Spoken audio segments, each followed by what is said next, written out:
ॐ नमो भगवते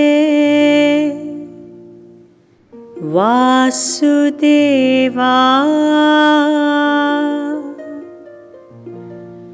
ॐ नमो भगवते वासुदेवाय।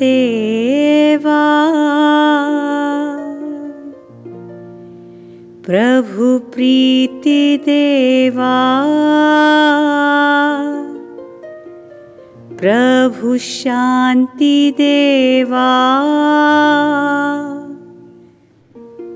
प्रभु आनंद देवाय। गोविंद की प्यारी एकादशी, भक्तों की प्यारी एकादशी, पापों को मिटाती एकादशी, पुण्यों को बढ़ाती एकादशी, हरि से है मिलाती एकादशी। ओ वैष्णव की प्यारी एकादशी, एकादशी प्यारी एकादशी, एकादशी प्यारी एकादशी, हरि से है मिलाती एकादशी। ओ पुण्यों को बढ़ाती एकादशी, पापों को मिटाती एकादशी, ओ जीवन सफल बनाती एकादशी।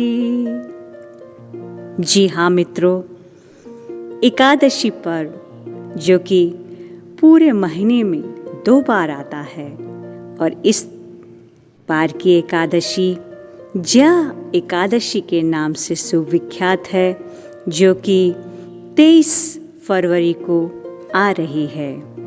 जी हाँ, 23 फरवरी जया एकादशी। आइए इस जया एकादशी के महात्म्य का हम सभी मिलकर श्रवण करें। युधिष्ठिर ने भगवान श्री कृष्ण से पूछा, भगवान कृपा करके यह बताइए कि माघ मास के शुक्ल पक्ष में कौन सी एकादशी होती है, उसकी विधि क्या है तथा उसमें किस देवता का पूजन किया जाता है। भगवान श्री कृष्ण बोले, राजेंद्र, माघ मास के शुक्ल पक्ष में जो एकादशी होती है उसका नाम जया है। वह सब पापों को हरने वाली उत्तम तिथि है, पवित्र होने के साथ ही पापों का नाश करने वाली है तथा मनुष्यों को भोग और मोक्ष प्रदान करने वाली है। इतना ही नहीं, वह ब्रह्म हत्या जैसे पाप तथा पिशाचत्व का भी विनाश करने वाली है। इसका व्रत करने पर मनुष्यों को कभी प्रेत योनि में नहीं जाना पड़ता। इसलिए हे राजन, प्रयत्न पूर्वक जया नाम की एकादशी का व्रत करना चाहिए। एक समय की बात है, स्वर्लोक में देवराज इंद्र राज्य करते थे। देवगण पारिजात वृक्षों से युक्त नंदन वन में अप्सराओं के साथ विहार कर रहे थे। 50 करोड़ गंधर्वों के नायक देवराज इंद्र ने स्वेच्छानुसार वन में विहार करते हुए बड़े हर्ष के साथ नृत्य का आयोजन किया। गंधर्व उसमें गान कर रहे थे, जिनमें पुष्पदंत, चित्रसेन तथा उसका पुत्र ये 3 प्रधान थे। चित्रसेन की स्त्री का नाम मालिनी था। मालिनी से एक कन्या उत्पन्न हुई थी जो पुष्पवंती के नाम से विख्यात थी। पुष्पदंत गंधर्व को एक पुत्र था जिसको लोग माल्यवान कहते थे। माल्यवान पुष्पवंती के रूप पर अत्यंत मोहित था। ये दोनों भी इंद्र के संतोषार्थ नृत्य करने के लिए आए थे। इन दोनों का गान हो रहा था। इनके साथ अप्सराएं भी थी। परस्पर अनुराग के कारण ये दोनों मोह के वशीभूत हो गए। चित्त में भ्रांति आ गई, इसलिए वे शुद्ध गान ना गा सके। कभी ताल भंग हो जाता तो कभी गीत बंद हो जाता था। इंद्र ने इस प्रमाद पर विचार किया और इसे अपना अपमान समझकर वे कुपित हो गए। अतः इन दोनों को शाप देते हुए बोले, ओ मूर्खों, तुम दोनों को धिक्कार है। तुम लोग पतित और मेरी आज्ञा भंग करने वाले हो। अतः पति पत्नी के रूप में रहते हुए पिशाच हो जाओ। इंद्र के इस प्रकार शाप देने पर इन दोनों के मन में बड़ा दुख हुआ। वे हिमालय पर्वत पर चले गए और पिशाच योनि को पाकर भयंकर दुख भोगने लगे। शारीरिक पातक से उत्पन्न ताप से पीड़ित होकर दोनों ही पर्वत की कंदराओं में विचरते रहते थे। एक दिन पिशाच ने अपनी पत्नी पिशाची से कहा, हमने कौन सा पाप किया है जिससे यह पिशाच योनि प्राप्त हुई है? नरक का कष्ट अत्यंत भयंकर है तथा पिशाच योनि भी अत्यंत दुख देने वाली है। अतः पूर्ण प्रयत्न करके पाप से बचना चाहिए। इस प्रकार चिंता मगन होकर वे दोनों दुख के कारण सूखते जा रहे थे। दैव योग से उन्हें माघ मास के शुक्ल पक्ष की एकादशी की तिथि प्राप्त हो गई। जया नाम से विख्यात वह तिथि सब तिथियों में उत्तम है।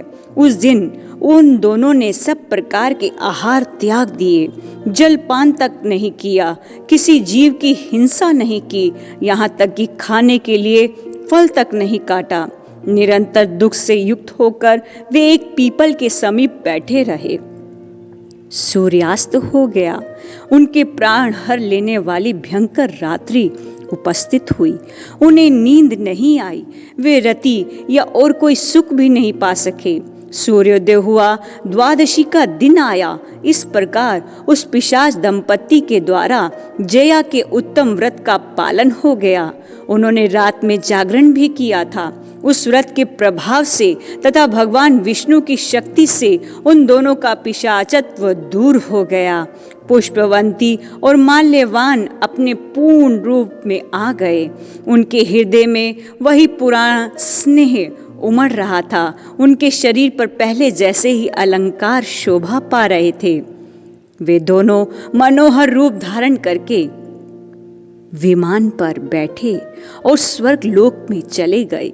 वहां देवराज इंद्र के सामने जाकर दोनों ने बड़ी प्रसन्नता के साथ उन्हें प्रणाम किया। उन्हें इस रूप में उपस्थित देखकर इंद्र को बड़ा विस्मय हुआ। उन्होंने पूछा, बताओ किस पुण्य के प्रभाव से तुम दोनों का पिशाचत्व दूर हुआ है? तुम मेरे शाप को प्राप्त हो चुके थे, फिर किस देवता ने तुम्हें उससे छुटकारा दिलाया है? माल्यवान बोला, स्वामिन, भगवान वासुदेव की कृपा तथा जया नामक एकादशी के व्रत से हमारा पिशाचत्व दूर हुआ है। इंद्र ने कहा, तो अब तुम दोनों मेरे कहने से सुधा पान करो। जो लोग एकादशी के व्रत में तत्पर और भगवान श्री कृष्ण के शरणागत होते हैं वे हमारे भी पूजनीय होते हैं। भगवान श्री कृष्ण कहते हैं, राजन, इस कारण एकादशी का व्रत करना चाहिए। नृपश्रेष्ठ, जया ब्रह्म हत्या का भी पाप दूर करने वाली है। जिसने जया का व्रत किया है उसने सब प्रकार के दान दे दिए और संपूर्ण यज्ञों का अनुष्ठान कर लिया। इस महात्म्य के पढ़ने और सुनने से अग्निष्टोम यज्ञ का फल मिलता है। ओम नमो भगवते वासुदेवाय। ॐ नमो भगवते गोविन्दाय।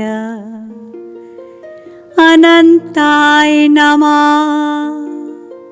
अच्युताय नमः, गोविन्दाय नमः, गोपालाय नमः, श्रीकृष्णाय नमः। ओ सुन्दराय नमः। मम देवाय नमः, वासुदेवाय नमः। ॐ नमो भगवते वासुदेवाय। ॐ नमो भगवते गोविन्दाय। हरे कृष्णा हरे कृष्णा कृष्ण कृष्ण हरे हरे, हरे राम हरे राम, राम राम हरे हरे, हरे हरे, हरे हरे।